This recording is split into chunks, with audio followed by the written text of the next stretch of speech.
अशा पर्यटनासाठी प्रसिद्ध असणाऱ्या नाणेघाट परिसरामध्ये आज पर्यटकांनी मोठी गर्दी केली आहे। खरं तर यावर्षी पावसाला उशिरा सुरुवात झाली असली तरी जोरदार पाऊस आता नाणेघाट परिसरामध्ये सुरू झालाय आणि आपण पाहू शकताय खरं नाणेघाट परिसरामध्ये आज पर्यटकांनी मोठी गर्दी केली आहे।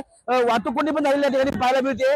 नाणेघाट परिसरातील छोटे मोठे धबधबे असतील, या धबधब्यांचाही आनंद घेताना या ठिकाणी पर्यटक दिसत आहेत। पर्यटकांची मोठी रीघ या ठिकाणी नाणेघाट परिसरात लागलेली पाहायला मिळत आहे। आपल्यासोबत आहेत काही पर्यटक आहेत, आपण त्यांच्याशी संपर्क साधणार आहोत। ताई, काय सांगाल, नाणेघाट परिसरामध्ये तुम्ही आज पर्यटनासाठी आलेत?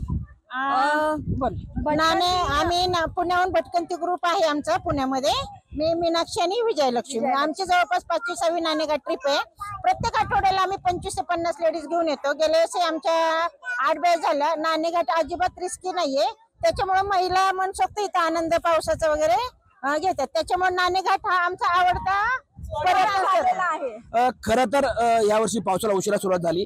नाणेघाट परिसरात हे जे निसर्ग सौंदर्य आहे हे खुलायला उशीर झाला, कुठेतरी पर्यटनाला उशीर होतोय, काय सांगाल त्याच्याबद्दल? विजय, तू सांग। आता ऍक्च्युली तसं बघायला गेलं तर म्हणजे पावसाला उशीर झाला, पण तरी सुद्धा आम्ही 2 बॅच घेऊन आलो होतो, काहीच प्रॉब्लेम नाही आला आणि वातावरण इतकं सुंदर आहे, खूप छान आहे। आणि आमचा लेडीजचा ग्रुप आहे भटकंती नावाचा, आम्ही 2घी जणी घेऊन येत असतो आणि अजिबात रिस्क नाहीये। फक्त काय आहे की सगळ्यांनी व्यवस्थित एन्जॉय करावं स्वतः आणि इतरांना त्रास देऊ नये, स्वतःच्या जीवाची काळजी घेऊन पर्यटन करावं, एवढीच म्हणजे हे। खरं तर यावर्षी पर्यटनामध्ये काही घटना घडल्या, त्यामुळे प्रशासनाने काही ठिकाणी पर्यटनावरती बंदी घातली आहे, काय सांगाल तुम्ही? नाही, बंदी घातल्यामुळे कसं होतं, गावकऱ्यांना वगैरे खूप प्रॉब्लेम होतो। बंदी घालण्यापेक्षा निर्बंध घालला काय, आणि पर्यटक जे आहेत त्यांनी पण स्वतःची काळजी घेऊन सगळे पर्यटनाचा आनंद घेतला पाहिजे।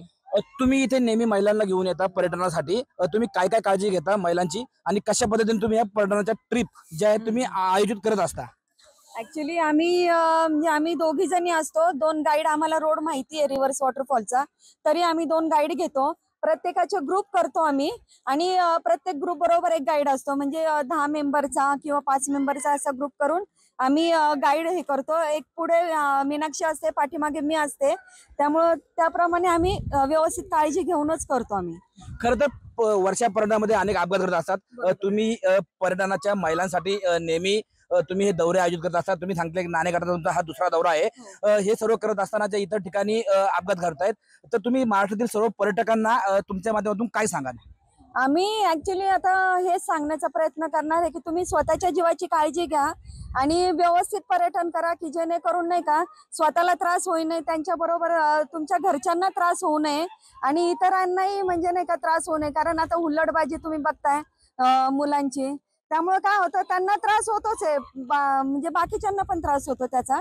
तर कसं स्वतःचा जीव जपून आणि व्यवस्थित तुम्ही पर्यटन करा। निसर्ग खूप सुंदर आहे, त्याचा तुम्ही नक्की आस्वाद घ्या आणि खूप छान मस्त म्हणजे वातावरण आहे याचं। इथे रिस्क नाहीये, बाकी देवकुंड वगैरे तिथे तरी थोडी रिस्क आहे, पण इथं अजिबात रिस्क नाहीये। पण तरी पण स्वतःच्या जीवाला जपून तुम्ही पर्यटनाचा आनंद घ्या। खरं तर निसर्ग खूप सुंदर आहे, मात्र स्वतःच्या जीवाला जपून तुम्ही पर्यटनाचा आनंद घ्या, असं मत या ठिकाणी या पर्यटक महिलांनी व्यक्त केलंय। टाइम्स नाऊ मराठीसाठी सचिन तोडकर, नाणेघाट, जुन्नर।